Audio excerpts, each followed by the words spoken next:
bisa nunggu atau mau dimulai presentasinya?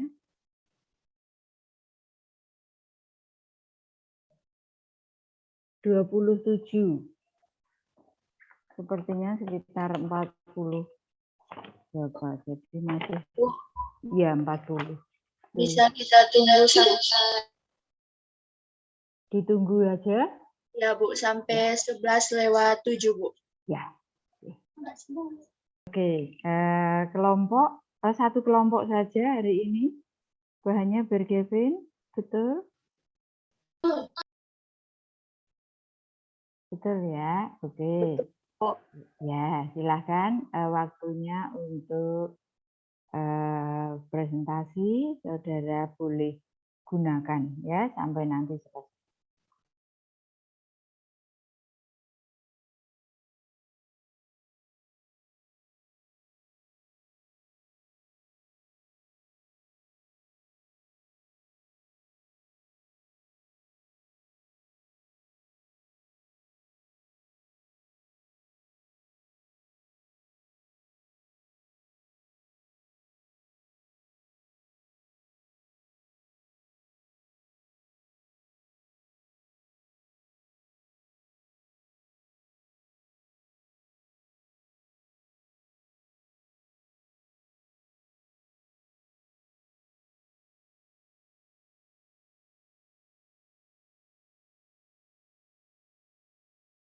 Apakah slide-nya sudah kelihatan, Ibu dan teman-teman?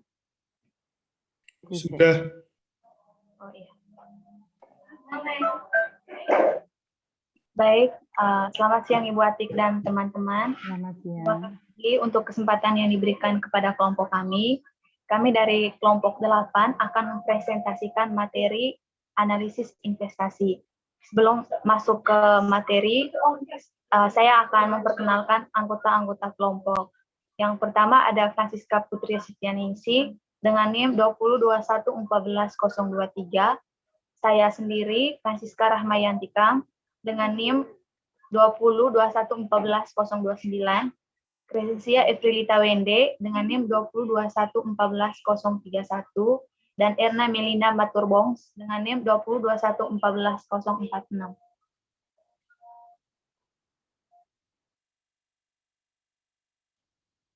Next step.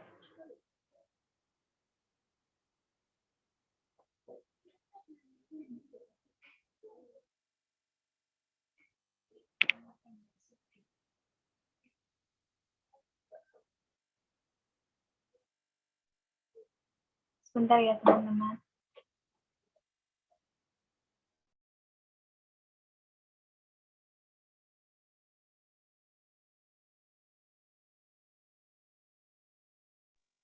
Jadi pokok-pokok bahasan yang akan kami bahas itu yang pertama analisis arus kas lanjutan, yang kedua analisis kinerja operasi, 3 analisis kegunaan aset, 4 analisis struktur modal.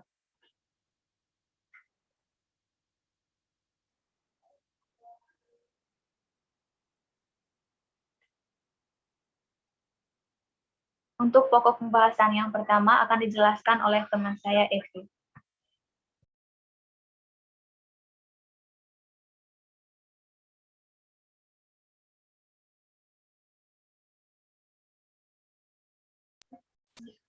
Jadi baik, saya akan menjelaskan tentang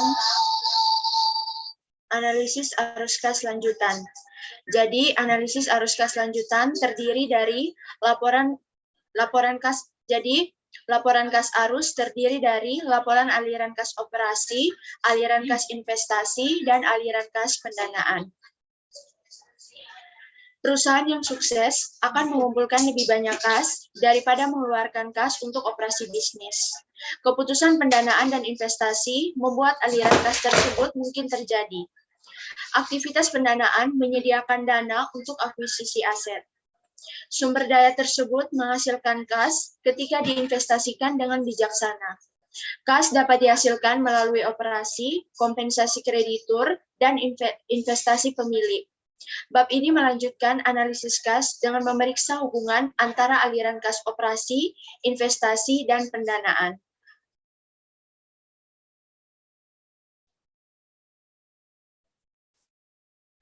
Selanjutnya, aliran kas dari aktivitas investasi dan pendanaan. Pengungkapan investasi dan pendanaan merangkum atau meringkas sumber dan penggunaan kas jangka panjang.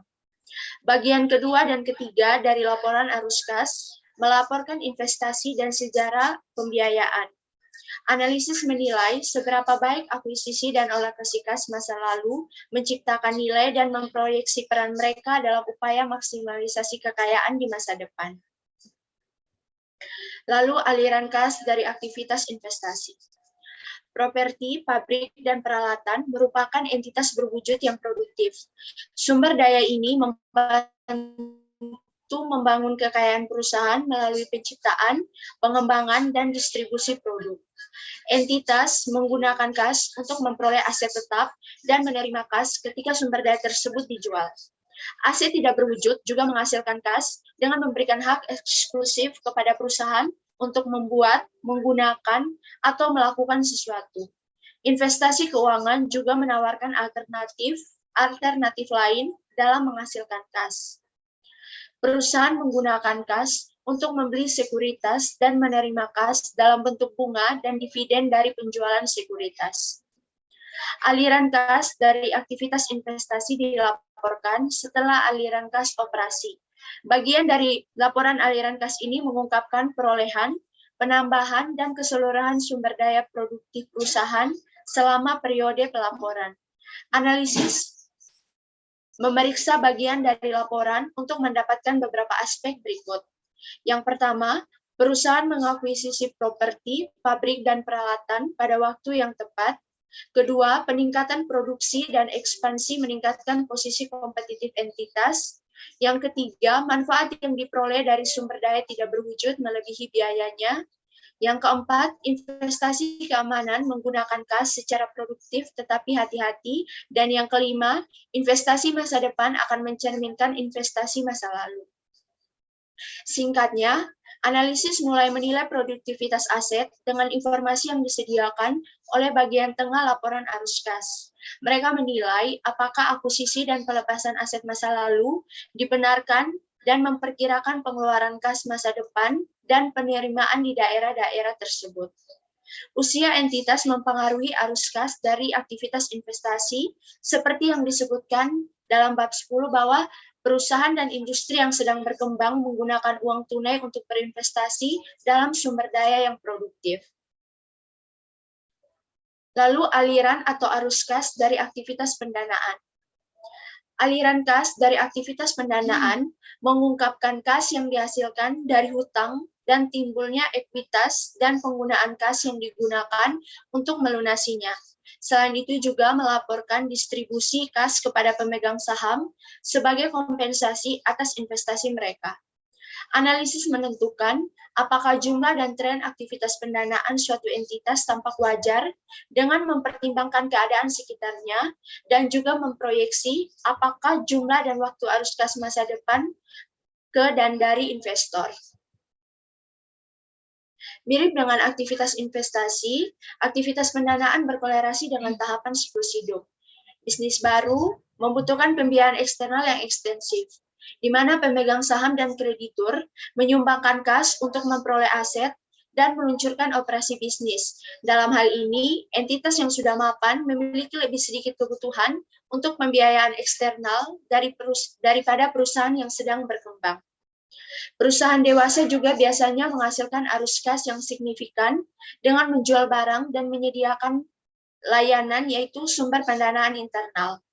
Perusahaan mapan terkadang menggunakan dana ini untuk mengurangi pembiayaan eksternal dengan melunasi hutang dan membeli saham treasury. Di mana melunasi hutang artinya mengurangi kewajiban perusahaan kepada kreditur jangka panjang. Dalam pengaturan saham treasury, perusahaan memperoleh saham yang diterbitkan sebelumnya dari sahamnya itu sendiri. Dividen mengurangi kas perusahaan dan laba ditahan. Kas distribusi ini adalah pengembalian kepada pemegang saham atas investasi mereka. Analisis menilai apakah transfer kas ke pemilik dibenarkan dan kemudian mencoba meramalkan prospek dividen di masa depan. Sebuah perusahaan dengan uang tunai yang cukup dan tanpa banyak penggunaan alternatif alternatif untuk itu berada pada posisi yang baik untuk membayar dividen. Sebaliknya, perusahaan yang kurang likuid lebih baik dilayani dengan menemukan kegunaan lain untuk sumber daya.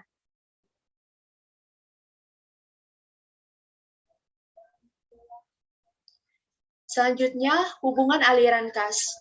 Catatan atas laporan keuangan dengan keterangan seperti entitas mapan jangka panjang terus menghasilkan dan menggunakan kas untuk investasi dan pembiayaan utang, dan ekuitas pemegang saham membantu analisis dalam menghubungkan arus kas dari aktivitas pendanaan dan investasi. Diskusi manajemen dan analisis kondisi keuangan perusahaan juga memberikan informasi di bawah keterangan seperti likuiditas dan sumber daya modal dan pengungkapan tentang risiko pasar. Perusahaan juga sering mengungkapkan aktivitas pendanaan dan investasi yang signifikan sebelum terjadinya transaksi. Lalu ada ukuran aliran kas, yaitu kecukupan kas utama. Suatu entitas harus menghasilkan cukup kas untuk mengkompensasi investor dan mempertahankan kapasitas produktifnya. Ukuran kecukupan uang tunai mengukur kemampuan ini, di mana analisis menggabungkan jumlah relatif uang tunai dengan data lain untuk menilai kemampuan perusahaan untuk memenuhi kebutuhannya.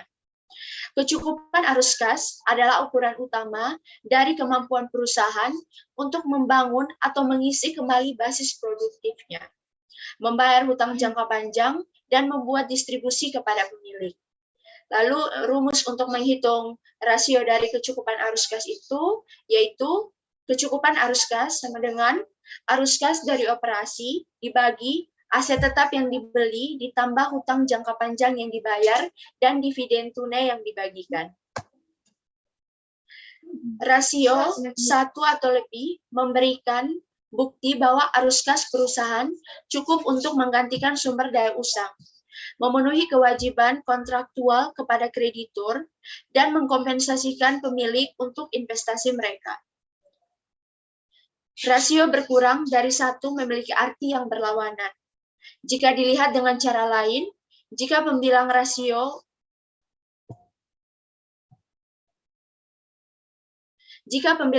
kecukupan arus kas melebihi penyebutnya, perusahaan menghasilkan kelebihan kas dari operasi bisnis dalam satu periode pelaporan. Arus kas tambahan yang dihasilkan oleh aktivitas bisnis yang sedang berlangsung disebut sebagai arus kas diskresioner. Mereka menambahkan likuiditas ke perusahaan dan meningkatkan fleksibilitas keuangannya. Likuiditas dan fleksibilitas perusahaan berkurang, sebaliknya ketika penyebut ukuran tepat di pembilang. Komponen kecukupan arus kas memberikan wawasan lebih lanjut tentang kemampuan entitas untuk menghasilkan arus kas yang memadai. Rasio reinvestasi mengukur jumlah kas operasi yang digunakan untuk mengisi kembali hasil produktif suatu perusahaan. Rumus untuk mengukur rasio kecukupan kas yaitu rasio reinvestasi sama dengan aset tetap yang dibeli dibagi arus kas dari laporan operasi. Lalu rumus untuk mengukur rasio pembayaran utang jangka panjang yaitu utang jangka panjang dibayar dibagi arus kas dari operasi. Lalu rasio untuk mengukur pembayaran dividen, yaitu dividen tunai yang dibayarkan, dibagi arus kas dari operasi.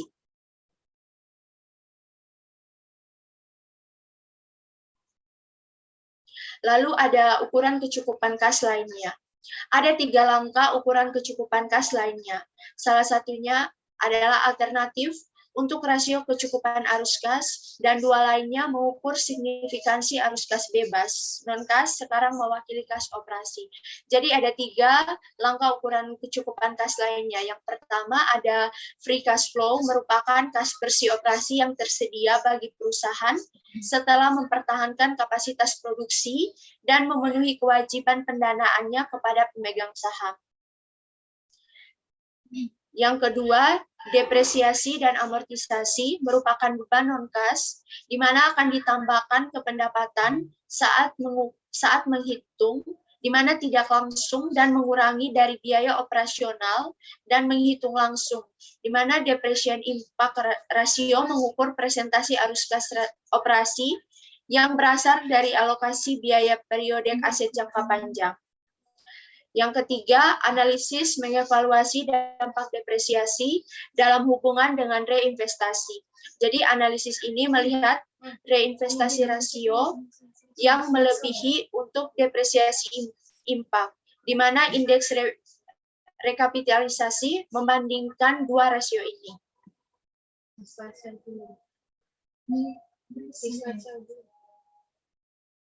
Ketika indeks rekapitalisasi melebihi 1, perusahaan menginvestasi lebih banyak uang tunai di pabrik dan peralatan daripada mengalokasikan untuk biaya masa lalu aset produktif.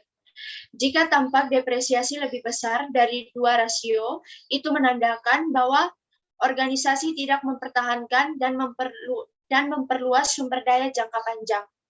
Masalah ini diperparah oleh fakta bahwa biaya bangunan dan mesin meningkat dari waktu ke waktu.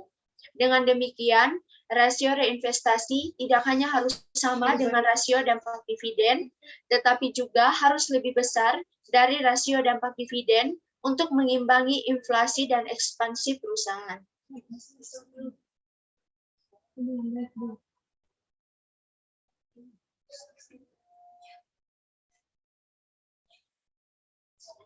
Lalu selanjutnya ada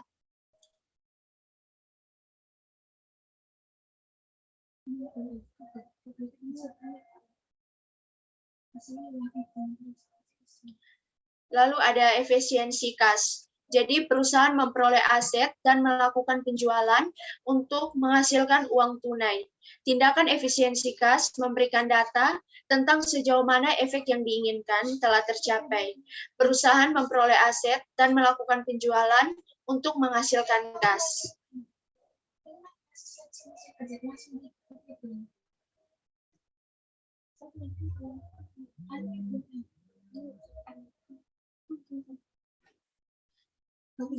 Selanjutnya akan dijelaskan oleh Francisca Kam.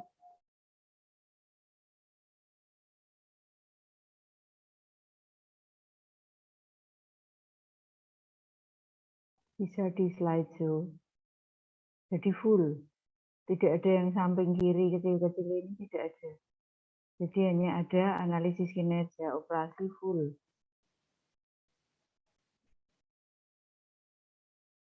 Seperti kalau ujian skripsi itu loh.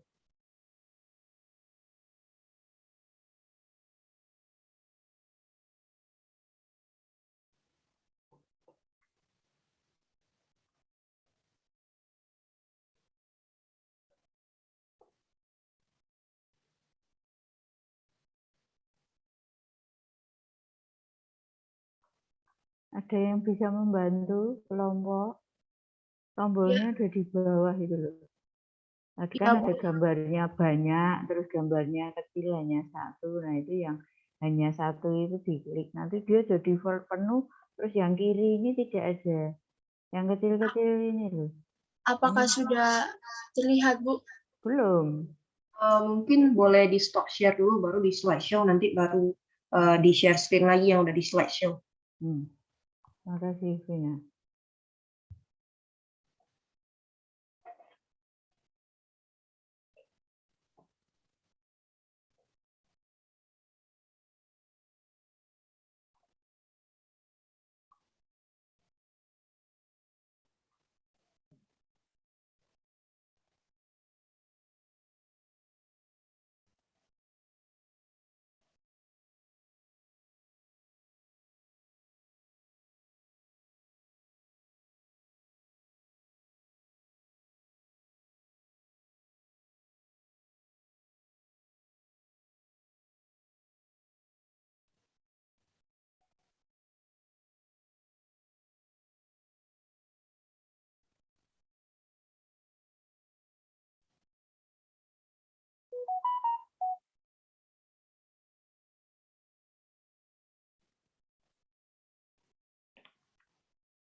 Ya, atau kalau belum bisa ya sudah, nggak apa-apa.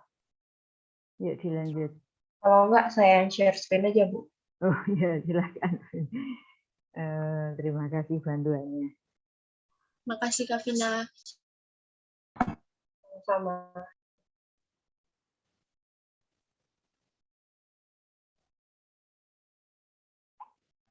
Apakah sudah kelihatan? Nah, Ya, sudah Kak Vina. bagus ya, ini yang dimaksud itu ini. Jadi kalau share screen itu ini, jadi hanya satu, nggak perlu yang kecil-kecil itu tidak perlu ditampilkan. Terima kasih, Vin. Iya, Bu. Sama-sama, Bu. Baik, materi selanjutnya analisis kinerja operasi. Jadi pada bab ini tuh lebih berfokus pada laba rugi yang dimana berisikan laporan perubahan pemakmuran selama periode pelaporan. Yang pertama itu ada tujuan untuk menganalisis kinerja operasi. Jadi analisis kinerja operasi berfokus pada kecukupan dan keberlangsungan dari setiap laba entitas. Para analis menilai pengaruh dari laba yang dilaporkan pada nilai perusahaan dan implikasinya tingkat laba di masa depan dan kemakmuran pemegang saham. Jadi dalam hal ini, laba melalui laporan laba rugi akan menjadi tolak ukur. Kemakmuran yang timbul di masa lalu berasal dari pusat aktivitas bisnis yang merupakan tanda yang baik bagi perusahaan. Di sisi lain, kurangnya pencapaian di bidang ini menimbulkan pertanyaan tentang kekuatan perusahaan dan mungkin keberlangsungan hidupnya.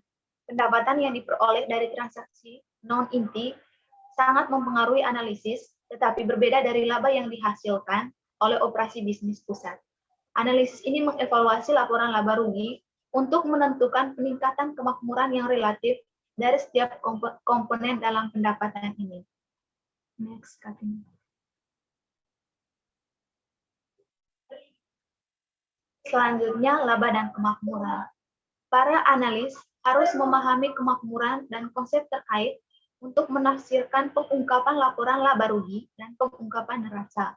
Kemakmuran menggambarkan jumlah barang dan jasa yang dapat dikonsumsi dari suatu entitas dalam memberikan nilai pada waktu tertentu. Perubahan kemakmuran melaporkan sejauh mana tingkat-tingkat konsumsi yang berubah dari waktu ke waktu. Hal ini bisa terjadi karena perusahaan berkembang, produktif, atau memproduksi, mendistribusikan barang-barang berharga secara ekonomis. Kinerja operasi ini berfokus pada perubahan kemakmuran dan bagaimana kinerja operasi ini mempengaruhi kemakmuran sebuah entitas. Jadi aktivitas yang membangun kemakmuran perusahaan akan berpengaruh pada keberadaan saldo kas dan harapan-harapan masyarakat mengenai arus kas di masa yang akan mendatang. Tingkat kemakmuran ini dapat dilihat melalui laporan laba rugi dan laporan arus kas yang dilaporkan secara periodik. Next.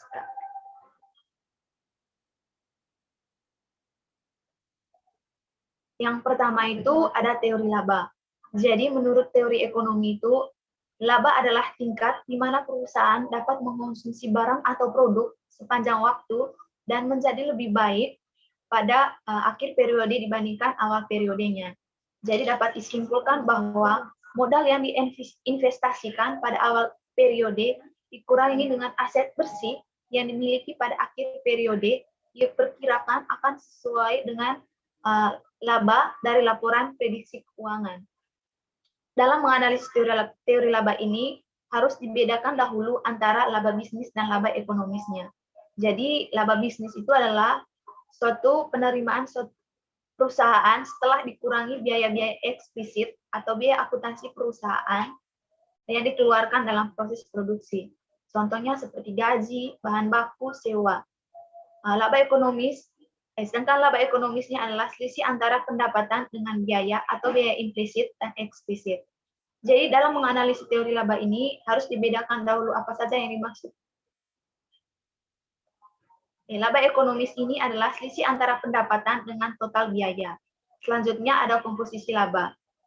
Perusahaan harus melaporkan semua transaksi yang sebenarnya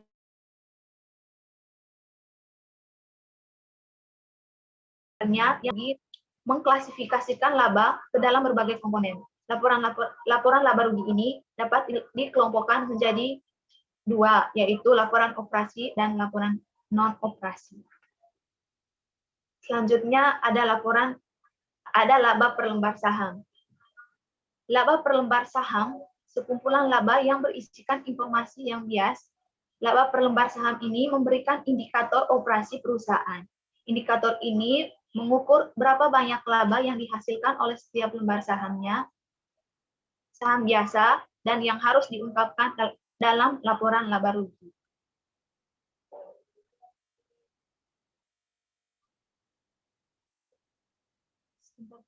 Jadi untuk perhitungan laporan laba per sahamnya itu bisa menggunakan rumus EPS sama dengan pendapatan bersih dikurangi dividen saham per peren, terus dibagi dengan rata-rata tertimbang saham yang beredar. Next. Selanjutnya ada kualitas laba. Jadi laba yang dihasilkan dari operasi bisnis terutama lebih berharga daripada yang dihasilkan dari peristiwa yang tidak berulang. Kualitas laba ini menilai tingkat di mana laporan laba rugi mengungkapkan perubahan kemakmuran suatu entitas. Analis harus membuat pertimbangan nilai dalam berbagai pengungkapan laba perusahaan. Kualitas laba dapat dinilai pada suatu tingkatan yang berdasar dari kualitas laba rendah ke kualitas laba yang tinggi. Karakteristik yang berhubungan dan dapat membantu analis dalam menilai kualitas laba yang berlangsung, yaitu ada keberlangsungan laba, ukuran laba, dan manajemen laba. Next. Yang pertama tadi ada keberlanjutan penghasilan. Jadi keberlanjutan penghasilan ini mewakili kepastian suatu perusahaan untuk menghasilkan pendapatan secara berulang. Penghasilan berkelanjutan bersifat permanen. Mereka hanya bertahan dari satu periode ke periode berikutnya. Pendapatan tidak berulang, tidak berkelanjutan, dan dapat mempengaruhi kekayaan untuk sementara atau tidak berdampak sama sekali. Pendapatan dari yang sedang berlangsung operasi, misalnya menghasilkan pendapatan yang berkelanjutan, tetapi keuntungan luar biasa yang direalisasikan tidak. Analisis menempatkan nilai yang lebih besar pada item berulang daripada yang sementara. Terus yang kedua ada restruksi biaya dan manajemen laba. Perilaku perusahaan telah menyebabkan regulator dan analis mempertanyakan apakah beberapa restrukturisasi benar-benar mewakili reorganisasi perusahaan. Beberapa perusahaan juga telah mengubah biaya yang terkait dengan reorientasi perusahaan menjadi biaya tahunan.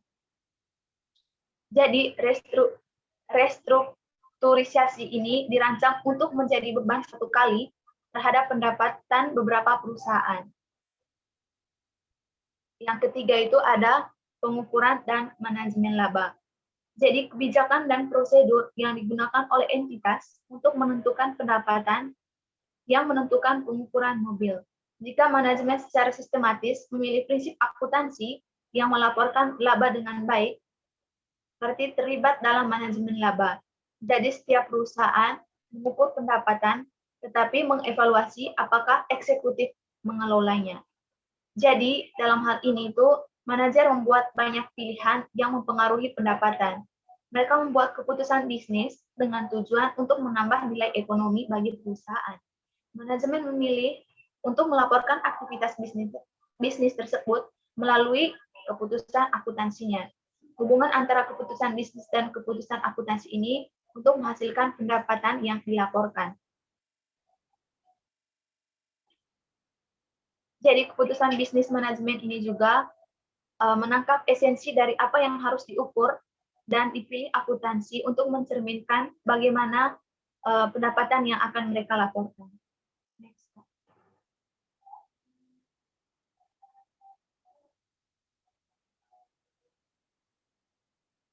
Bisa dilanjutkan di slide berikutnya. Ya. Selanjutnya ada benchmarking atau perbandingan atau disebut kesetaraan. Jadi langkah awal dalam membandingkan kualitas laba adalah menentukan sejauh mana konsistensi dan komparabilitas laporan keuangan. Konsistensi berarti sebuah perusahaan menggunakan metode akuntansi yang sama dari waktu ke waktu, dan komparabilitas menunjukkan metode akuntansi yang serupa di antara perusahaan-perusahaan. Jadi analisis kualitas laba hanya bermakna ketika karakteristik pelaporan ini ada. Inkonsistensi atau ketidaksesuaian dapat memperkenalkan variabel pengganggu dalam analisis dalam situasi ini. Jadi hal ini mungkin sulit untuk mengetahui apakah perbedaan harus disebabkan oleh perubahan ekonomi ataukah metode akuntansi ataupun kombinasi dari kedua faktor tersebut. Selanjutnya ada kecukupan laba. Analisis perlu mengkaji ukuran pendapatan common size untuk kualitas laba benchmark setelah konsistensi dan komparabilitas telah dikonfirmasi atau ditetapkan. Jadi ada beberapa indikator yang terdapat di dalamnya, yaitu ada laba kotor, laba operasi, dan laba bersih. Jadi semua pengukuran laba ini menggunakan common size yang ditunjukkan untuk mencari profit margin atau untuk menunjukkan rasio laba yang diperoleh dari pendapatan atau penjualan, gross profit atau margin, gross profit margin untuk membandingkan proporsi laba kotor terhadap pendapatan, serta net profit margin yang dihitung dengan membagi laba bersih dengan penjualan. Terus ada laba berulang dan laba tidak berulang atau disebut dengan recurring and non-recurring earnings. Jadi orang yang berlangganan surat kabar akan memberikan pendapat yang berulang terhadap surat kabar tersebut. Dalam bentuk lain, recurring revenue ini bisa berasal dari orang-orang yang secara rutin membeli barang-barang kebutuhan rumah tangga. Di sisi lain juga, penjualan mobil tidak bisa dikatakan sebagai recurring revenue, karena jarang sekali orang membeli mobil secara rutin. Selanjutnya ada laba dan konsep kondensi aliran kas. Perusahaan perlu mengumpulkan pendapatan dalam bentuk kas dan membayar biaya-biaya dengan kas. Oleh karena itu, ada korespondensi antara laba dan aliran kas. Kualitas laba yang tinggi harus mencerminkan jumlah yang sama antara laba operasi dan aliran kas dalam periode laporan.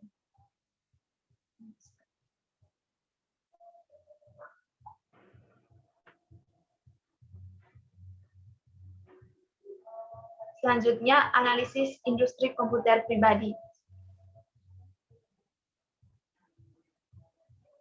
Jadi, bagian terakhir dari bab ini melanjutkan analisis industri PC dengan penekanan pada Apple Computer. Bagian ini menyajikan data pangsa pasar, memeriksa margin keuntungan, dan menghubungkan angka pendapatan dengan arus kas.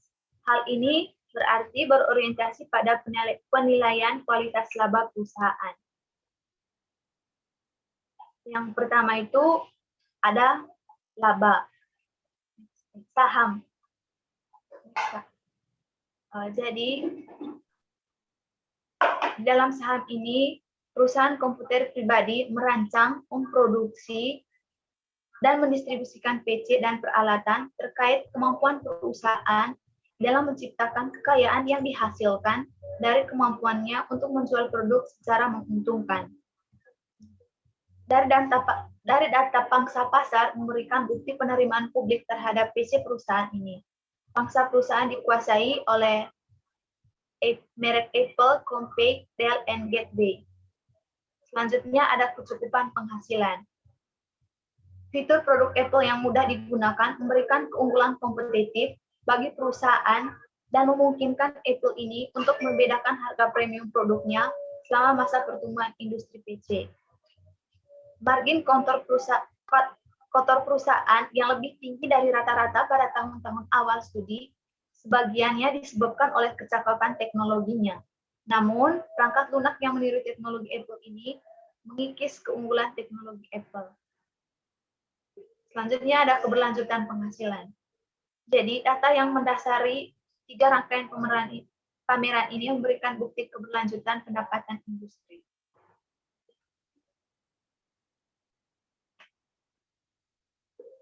Selanjutnya akan dijelaskan oleh Irma. Putri. Oke, selanjutnya ada analisis kegunaan aset. di mana suatu perusahaan mengontrol sumber daya untuk membangun kekayaan. Mereka berinvestasi dalam berbagai jenis aset produktif dalam upaya menciptakan nilai pemegang saham. Alokasi yang jelas dari pendanaan perusahaan membuat entitas menghasilkan arus kas, memperoleh pendapatan, dan meningkatkan harga saham. Selanjutnya, Kak.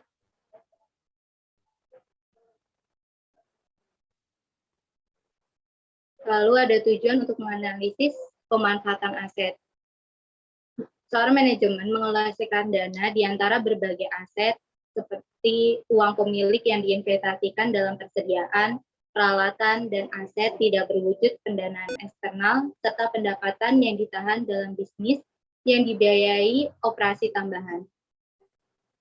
Pertanyaan mendasar adalah seberapa baik suatu perusahaan manapun menciptakan nilai dengan sumber daya yang dimilikinya. Analisis memeriksa sejauh mana manajemen secara efektif menggunakan asetnya.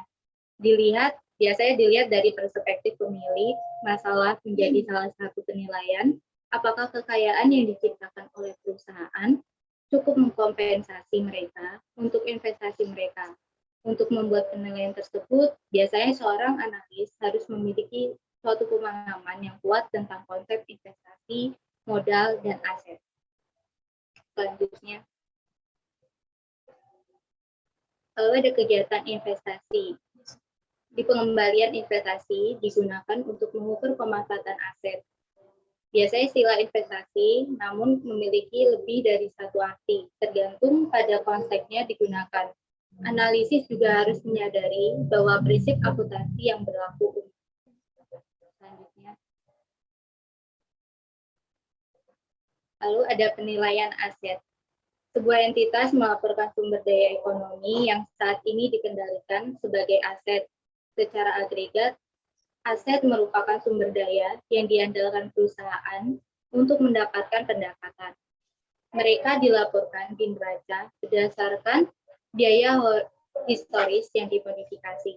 Dengan kata lain, atribut utama yang diukur oleh sistem pelaporan keuangan adalah jumlah historis uang tunai yang dipertukarkan untuk sumber daya tersebut. Selanjutnya. Lalu ada konsep modal. Pemahaman tentang aset dan investasi tergantung pada definisi modal, di mana segala bentuk kekayaan yang digunakan untuk menghasilkan kekayaan tambahan adalah titik awal modalnya. Selanjutnya.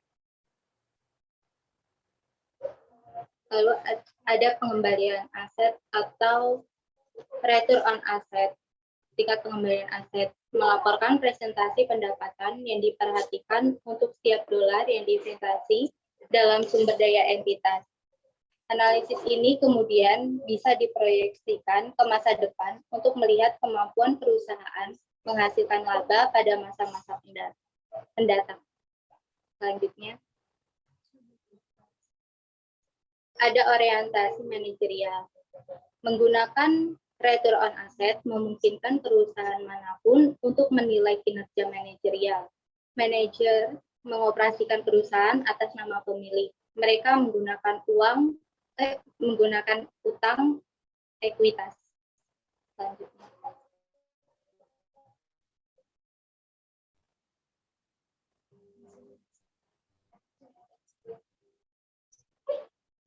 Lalu ada komponen pengembalian asetnya. Analisis mengumpulkan lebih banyak informasi tentang return per aset dengan memeriksa komponennya. Pengembalian aset hasil dari interaksi antara margin keuntungan dan perputaran aset margin laba adalah proporsi pendapatan terhadap pendapatan seperti dicatat dalam bab 12 sebelumnya untuk menghitung perputaran aset dengan membagi pendapatan dengan total aset. Selanjutnya. Selanjutnya ada penyesuaian teknik untuk pengembalian aset. Dimana kerja keuangan menggantikan pembiayaan dengan beban tetap untuk membiayai ekuitas biasa. Leveraging mempengaruhi perhitungan return on asset. Untuk memahami alasannya, perlu dipahami perbedaan antara pelakuan pajak untuk pembiayaan utang dan ekuitasnya. Selanjutnya.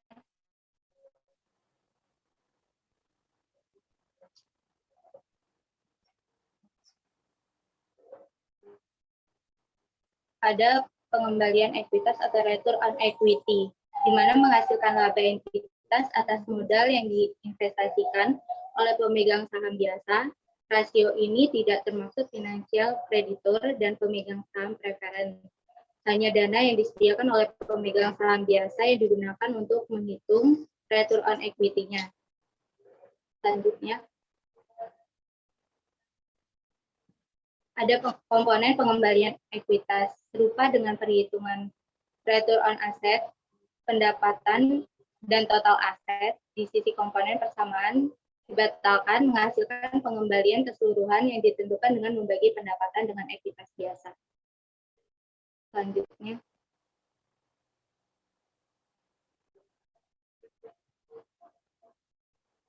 ada penyesuaian teknik untuk mengembalikan ekuitas. Analis harus menyesuaikan perhitungan ROE jika pemegang saham preferen memberikan pembiayaan ekuitas yang signifikan.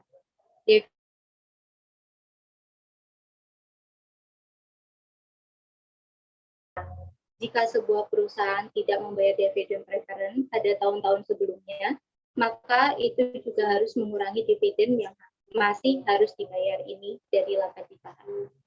Selanjutnya,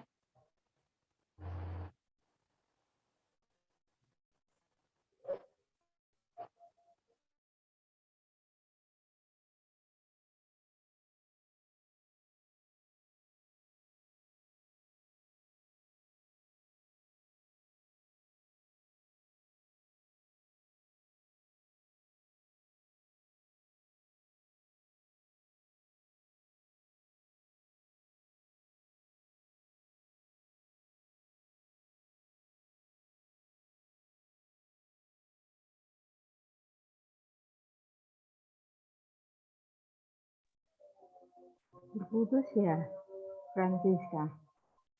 Kok tidak dengar?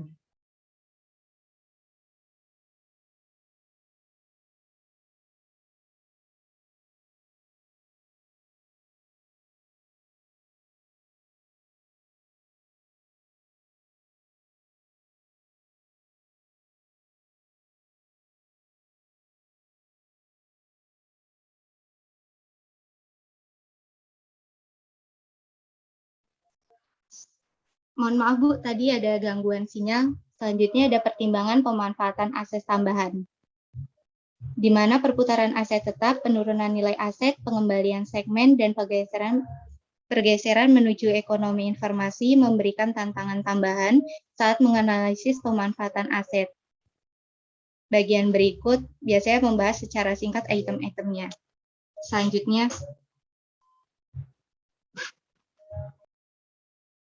Selanjutnya akan dibahas oleh Erin. Terima kasih. Baik, di sini saya akan menjelaskan mengenai analisis struktur modal. Dalam kondisi ekonomi, industri, serta perusahaan dan praktik, itu mempengaruhi kinerja keuangan. Sebenarnya terkadang gagal memenuhi kebutuhan ekspektasi, penciptaan dengan kata lain memerlukan risiko. Faktor tertentu yang berpotensi mempengaruhi laba dan arus kas. Pada chapter 13 sudah memperkenalkan jenis risiko tertentu yang menggantikan hutang untuk pembiayaan ekuitas. Konsep risiko keuangan berfungsi sebagai titik fokus dalam undang-undang yang menjalin hubungan antara hutang dan kewajiban ekuitas. Selanjutnya,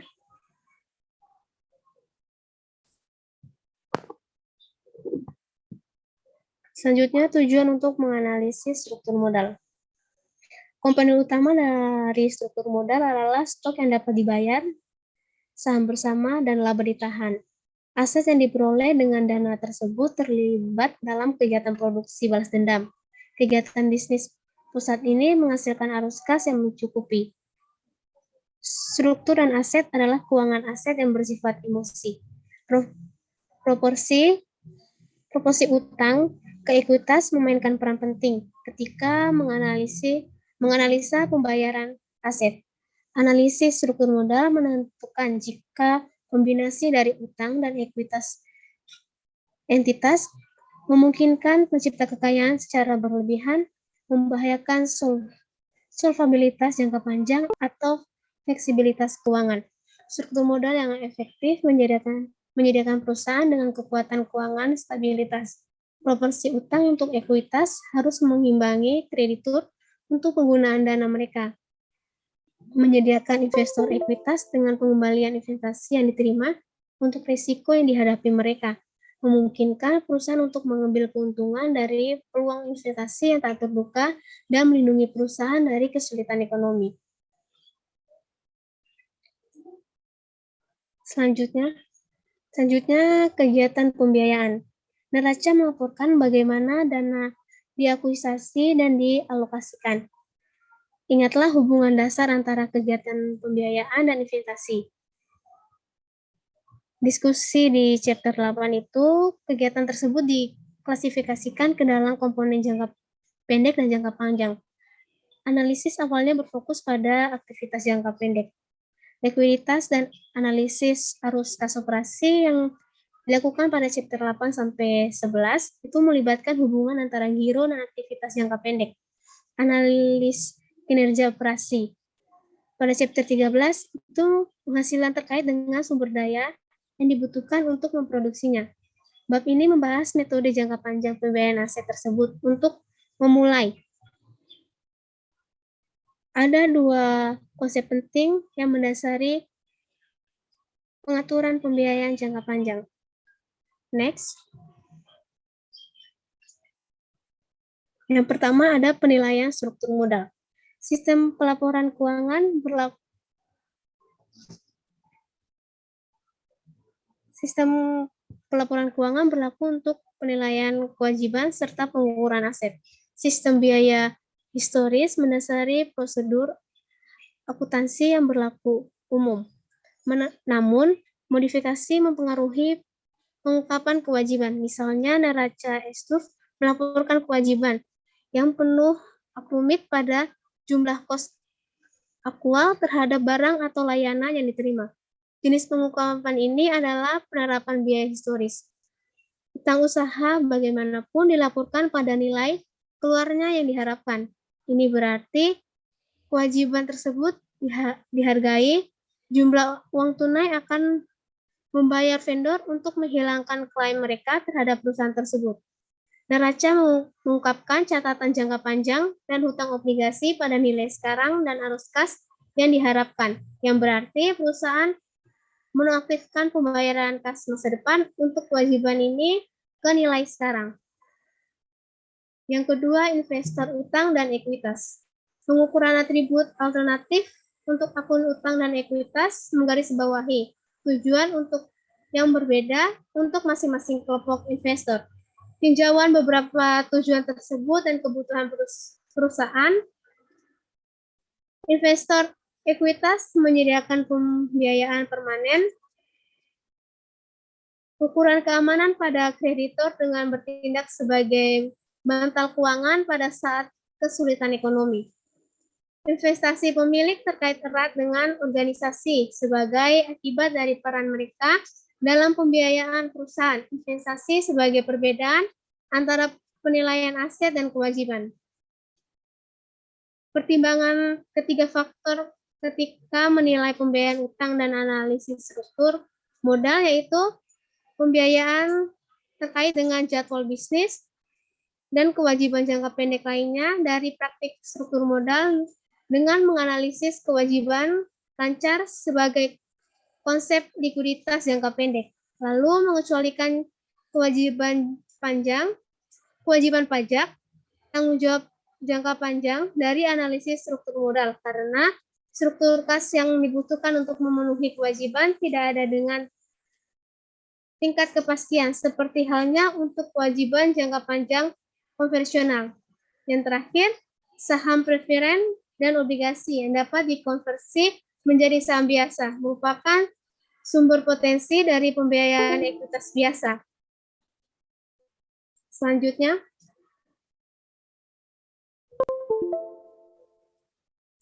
investor utang dan ekuitas.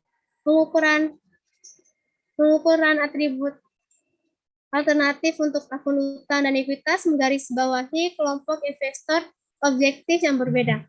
Investor ekuitas memberikan pembiayaan permanen yang entitas. Pemilik perusahaan ini mengisolasi perusahaan dari guncangan bisnis acak yang mempengaruhi operasi bisnis dan mengurangi probabilitas. Dana pemilik mampu menyukur keamanan kepada kreditur dengan bertindak sebagai bantal keuangan pada saat kesulitan ekonomi. Dengan kata lain, kontributor ekuitas menyangga investor utang dari kemungkinan gagal bayar ketika pendapatan saat ini dan arus kas tidak mencukupi untuk memenuhi kewajiban yang jatuh tempo. Investor pemilik sangat berkaitan dengan organisasi sebagai akibat dari peran mereka dalam pembiayaan perusahaan. Akibatnya, neraca menilai investasi mereka sebagai perbedaan antara penilaian aset dan kewajiban.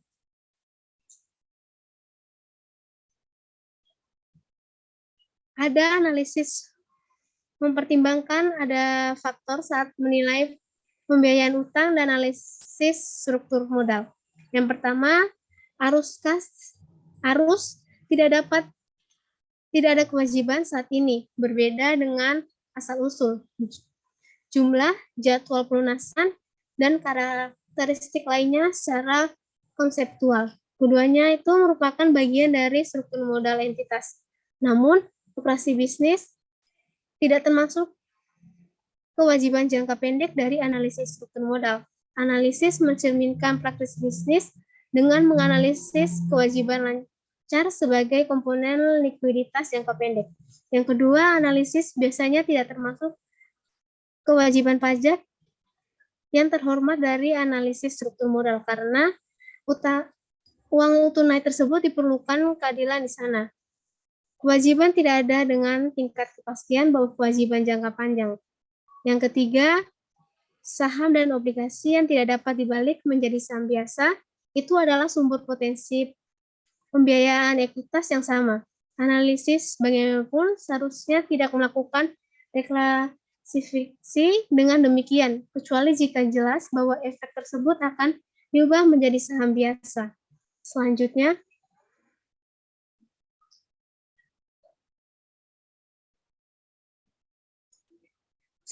rata-rata keuangan. Rata-rata keuangan adalah substitusi pembiayaan utang tetap untuk pembiayaan ekuitas bervariasi atau dividen. Contohnya, analisis komputer Apple menunjukkan bahwa referen keuangan dapat meningkatkan atau menurunkan pemegang saham umum ketika dibandingkan dengan pengendalian aset. Selanjutnya,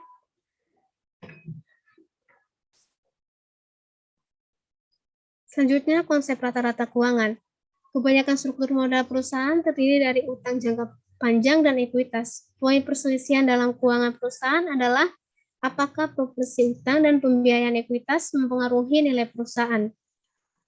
Jawabannya bisa jadi iya dan tidak, tergantung pada bagaimana ketat satu tanduk pada teori ekonomi. Implikasi analisis adalah bahwa metode pembiayaan penting. Perawatan pajak alternatif untuk didistribusi untuk utang dan investor ekuitas mempengaruhi tingkat pengembalian. Selanjutnya,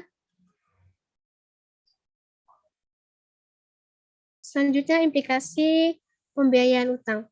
Sebuah perusahaan meningkatkan ROE sangat tingkat ROE melebihi biaya utang. Ketika biaya pembiayaan hutang lebih dari sekedar entitas menghasilkan aset, namun ROE diturunkan. Perusahaan dengan jumlah pembiayaan utang yang signifikan, oleh karena itu dapat memperoleh keuntungan lebih tinggi dari keuntungan ekuitas yang lebih rendah daripada perusahaan yang didanai ekuitas. Selanjutnya, langkah pengelolaan keuangan. Rasio Lavender, struktur keuangan, yang diperkenalkan pada bab 13 adalah salah satu metode untuk menghitung tingkat referen keuangan. Ini adalah ukuran yang memadai dari referen keuangan entitas saat digunakan sebagai rasio komponen dalam menghitung ROE.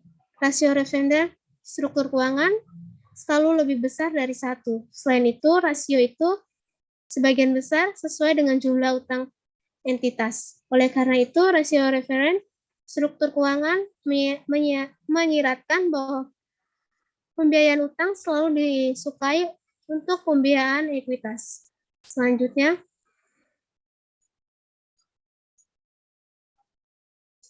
analisis risiko. Risiko perusahaan atau kemungkinan kehilangan suatu dari nilai terkait dengan struktur modal. Analisis harus memahami bagaimana konotasi rasio saat menganalisis proporsi entitas pembiayaan ekuitas utang. Sebenarnya, poin ini mengenai konsep risiko pembiayaan atau beban tambahan yang ditanggung oleh pemegang saham saat utang digantikan untuk pembiayaan ekuitas. Bagian ini meneliti klasifikasi rasio lainnya dan menghubungkan mereka dengan rasio pembiayaan. Selanjutnya,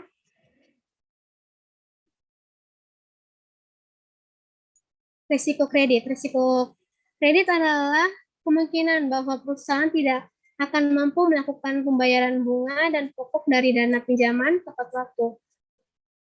Memuat kinerja operasi dan struktur keuangan menentukan kemungkinan gagal bayar atas kewajiban kontrak.